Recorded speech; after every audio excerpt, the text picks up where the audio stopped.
Assalamualaikum warahmatullahi wabarakatuh. Bismillahirrahmanirrahim. Alhamdulillahirabbil alamin. Amma ba'du.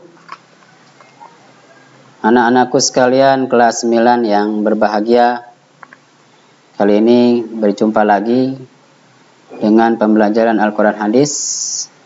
Bahasan kita bab 3, hadis mengenai hadis tentang melestarikan alam.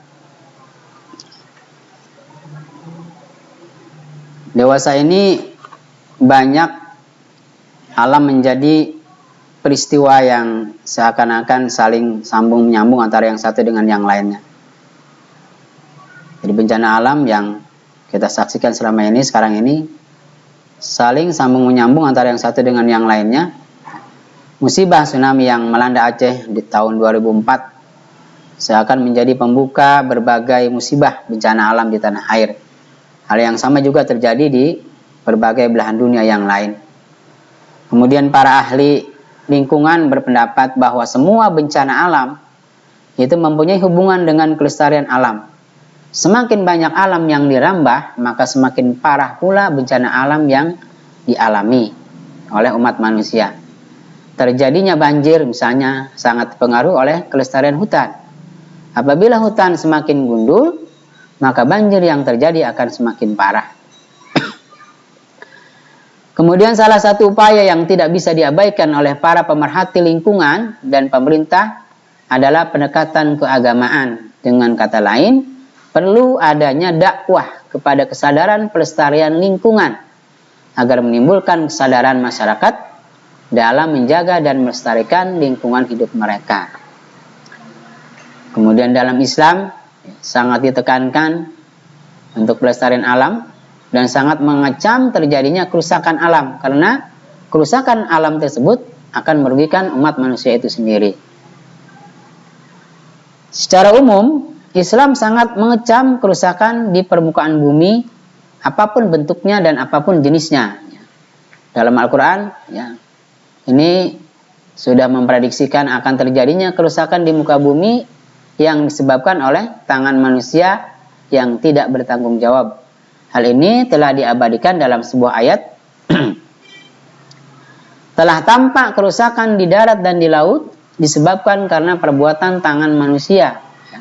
Allah menghendaki agar mereka merasakan sebagian dari akibat perbuatan mereka agar mereka kembali ke jalan yang benar. Quran Surah Al-Imran Surah 30 ayat 41. Zuharul fasadu fil barri wal bahri bima kasabat aydin nas. Kemudian hadis untuk melestarikan alam. Ini ada hadisnya. Hadis yang pertama, qala Rasulullah sallallahu alaihi wasallam, man ahya ardan maitatan fahiya lahu. Rawahu At-Tirmidzi an Jabir bin Abdullah. Artinya, barang siapa yang menghidupkan suatu bumi yang telah mati, maka bumi itu baginya, atau maka bumi itu menjadi miliknya. Hadis riwayat Tirmidzi dari Jabir bin Abdullah. Pada hadis ini disebutkan man ahya ardon maitatan, bumi yang mati. Kalimat tersebut setidaknya ada dua pengertian. Pengertian yang pertama yaitu bumi itu kering dan tidak berair, sehingga tanam-tanaman tidak bisa tumbuh. Sedangkan pengertian yang kedua, bumi tersebut terbengkalai dan tidak terawat sehingga tidak memberi manfaat yang lebih baik bagi kehidupan manusia. Itu pengertian bumi yang mati, ahya ardon maitatan. Pengertiannya ada dua. Kemudian bumi atau tanah yang terbengkalai tidak memberi manfaat yang lebih baik bagi manusia. Artinya kalau tanah itu dirawat, maka manusia bisa memperoleh manfaat bukan hanya untuk dirinya, tapi juga untuk masyarakat yang lain. Maka ketika masa Rasulullah SAW dulu banyak tanah yang tidak terawat, beliau menyatakan bahwa orang yang berhak atas tanah tersebut adalah orang yang menghidupkannya atau memeliharanya.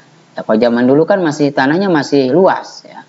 Beda mungkin dengan zaman sekarang. Makanya keluarlah hadis ini, karena banyak tanah-tanah yang tidak terawat. Bukan hanya di sana, mungkin di kita juga masih ada yang seperti itu. Kemudian dari pernyataan Rasulullah SAW itu dapat dimengerti bahwa tanah atau bumi sebagai anugerah Allah itu harus dijaga dan dilestarikan untuk kelangsungan hidup manusia. Jadi ketika ada tanah yang kosong, ada tanah yang tidak terurus, terbengkalai, maka itu harus diurus, harus dirawat, harus dijaga karena itu merupakan anugerah Allah. Jadi jangan disia-siakan anugerah Allah itu. Kemudian dengan dihidupkannya bumi ini akan didapat setidaknya 3 keuntungan. Ketika ada tanah yang kosong, ada tanah yang tidak terawat, maka kita rawat, maka kita akan mendapatkan setidaknya 3 hal. Yang pertama, mendapatkan hasil dari tanaman yang kita tanam. Kemudian yang kedua, mengurangi terjadinya erosi atau pengikisan tanah. Ya, sekarang kan banyak tanah-tanah yang gundul, tanah-tanah yang tidak terawat sehingga terjadi banjir di sana-sini. Kemudian menjaga ekosistem dan keseimbangan alam. Keseimbangan alam akan terjaga ya, kalau ada lahan-lahan yang kosong kita rawat. Kemudian sabda Rasulullah SAW itu membuktikan bahwa Islam sangat menganjurkan kepedulian terhadap lingkungan alam. Jadi jauh sebelum zaman sekarang ya, yang ramai-ramai mengajak untuk menjaga alam itu sudah Islam sudah mewanti-wanti, Rasulullah sudah mewanti-wanti untuk menjaga alam ya. Karena alam ini adalah bagian daripada anugerah Allah yang wajib kita jaga. Karena alam ini bukan hanya dinikmati oleh kita, tapi juga akan dinikmati oleh keturunan kita, anak cucu kita. Dan bukan hanya kita, bahkan orang-orang ya sekitar kita, masyarakat luas itu juga bisa memanfaatkan dari apa yang kita usahakan untuk kita jaga. Demikian wallahu a'lam bishawab kandungan daripada hadis ya mengenai melestarikan alam. Sekali lagi semoga apa yang telah Bapak sampaikan ini kalian dapat memahami dan mengerti, juga barangkali dapat untuk melaksanakan atau mengikuti apa yang telah dianjurkan dari hadis-hadis ini. Demikian, kurang lebihnya mohon maaf. Assalamualaikum warahmatullahi wabarakatuh. Innallaha wa malaikatahu